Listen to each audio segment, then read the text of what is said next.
Bismillahirrahmanirrahim. Assalamualaikum warahmatullahi wabarakatuh. Sobat Quran yang dimuliakan Allah Subhanahu wa Ta'ala, dalam Al-Quran dan hadis ada dua lafaz ta'awuz yang diperkenalkan dan diperkenankan dua-duanya untuk dibaca, yaitu lafaz a'udzubillah dan lafaz a'udzubi kalimatillah. Doa ini menggambarkan permohonan perlindungan dari alam manusia kepada alam suci agar dijauhkan dari jiwa-jiwa yang buruk dan zalim. Kedua redaksi tersebut masing-masing memiliki kekhususan makna. Yang pertama, memohon perlindungan kepada Allah langsung, sedangkan yang kedua memohon perlindungan kepada Allah melalui kalimat Allah. Di dalam Al-Quran, kata kalimat dapat dihubungkan dengan kalam Allah. Kata kalimat lebih sering berarti ketetapan atau intervensi Tuhan, seperti dalam ayat walaula kalimatun sabaqat mir rabbika lakana lizaman wa ajalun musamma. Dan sekiranya tidak ada suatu ketetapan dari Allah yang telah terdahulu atau tidak ada ajal yang telah ditentukan, pasti azab itu menimpa mereka. Kalimat Allah dalam pandangan ulama tasawuf lebih merupakan perantara atau wasilah.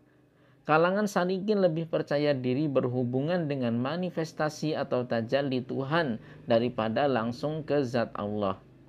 Bagaimanapun, kalimat Allah tidak lain adalah Dia juga.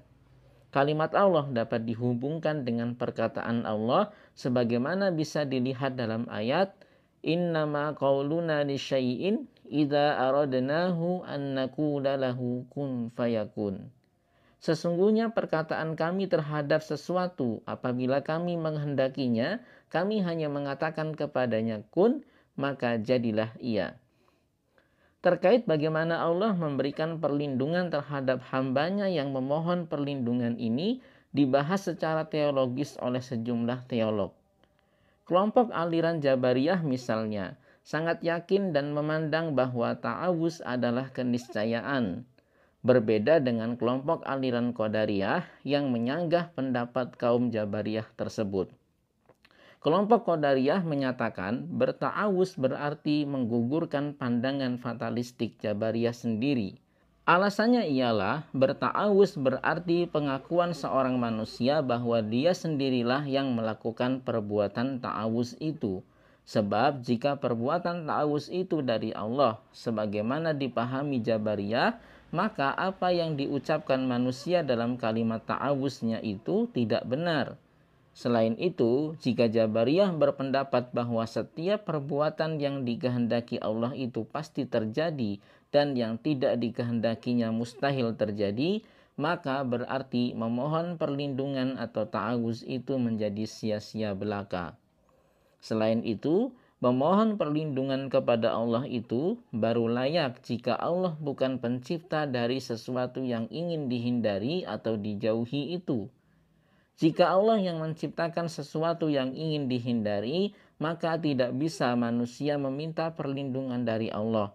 Sebab jika tetap meminta perlindungan dari Allah, berarti itu memohon perlindungan kepada Allah dari Allah. Jika seseorang berta'awuz dengan maksud memohon perlindungan dari keburukan-keburukan yang dalam pandangan Jabariyah sudah merupakan ketetapan atau qada Allah, berarti dia tidak rela terhadap ketentuan Allah.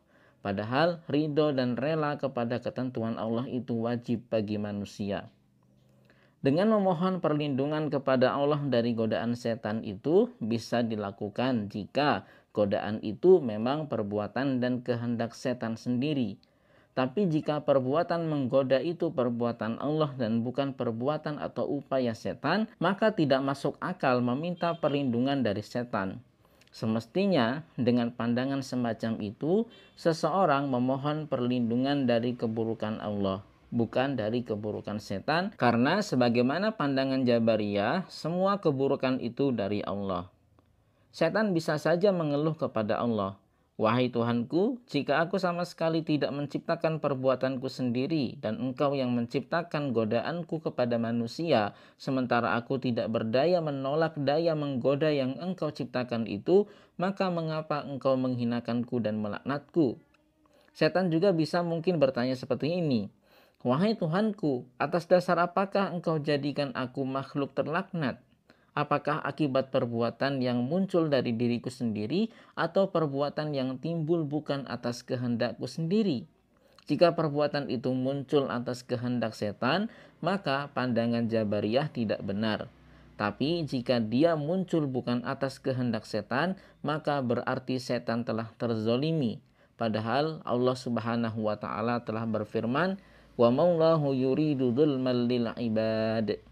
Dan Allah tidak menghendaki perbuatan kelaliman terhadap hamba-hambanya.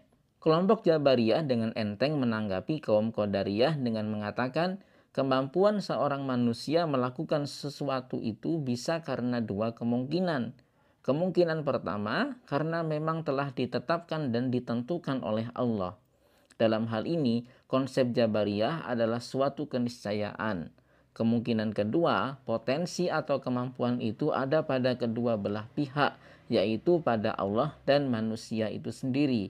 Tapi hanya salah satu yang secara pasti dapat mempengaruhi yang lainnya. Jika yang mampu mempengaruhi itu manusia, maka terjadi lingkaran pengaruh dan kekuasaan atau tasalsul. Dalam pengertian, manusia yang mempengaruhi Allah agar berkehendak terhadap suatu perbuatan, dan kemudian Allah juga berkehendak agar manusia melakukan perbuatan itu. Pada akhirnya, tetap manusia itu yang mewujudkan perbuatan dimaksud. Tapi berbeda jika Allah yang lebih mempengaruhi. Jika Allah yang menghendaki seseorang melakukan suatu perbuatan, maka perbuatan itu pasti terjadi. Begitu juga jika Allah tidak menghendakinya, maka pasti perbuatan itu tidak akan terwujud. Jika ada yang berpendapat bahwa kekuatan yang lebih mempengaruhi itu bukan Allah, maka pendapat itu tidak benar karena pertama, menafikan penetapan adanya Allah, sang pencipta alam raya ini. Padahal tanpa adanya kekuatan yang lebih unggul yaitu Allah, tidak mungkin tercipta kondisi pengaruh yang satu terhadap yang lain di antara Allah dan manusia. Kedua, berdasarkan asumsi pertama itu, kekuatan pengaruh Allah atas manusia sudah menjadi keyakinan dan kesepakatan umum. Jadi, konsep al-jabr itu benar adanya. Aliran Qadariyah juga menerima pandangan bahwa Allah Maha mengetahui segala peristiwa yang terjadi. Sebab itu tidak mungkin ada perbuatan yang tidak diketahui oleh Allah. Jika terjadi sesuatu yang berbeda dengan pengetahuan Allah, maka berarti Allah berubah dari tahu menjadi tidak tahu. Tidak tahu itu mustahil bagi Allah.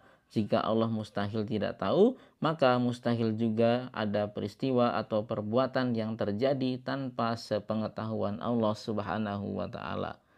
Demikianlah pembahasan kita kali ini. Mudah-mudahan ada manfaatnya. Kita akan sambung di kesempatan berbeda. Jangan lupa Anda klik like video ini, subscribe bagi yang belum, share seluas-luasnya, dan follow juga Instagram @sobatquran_id. Barakallahu fikum. Assalamualaikum warahmatullahi wabarakatuh.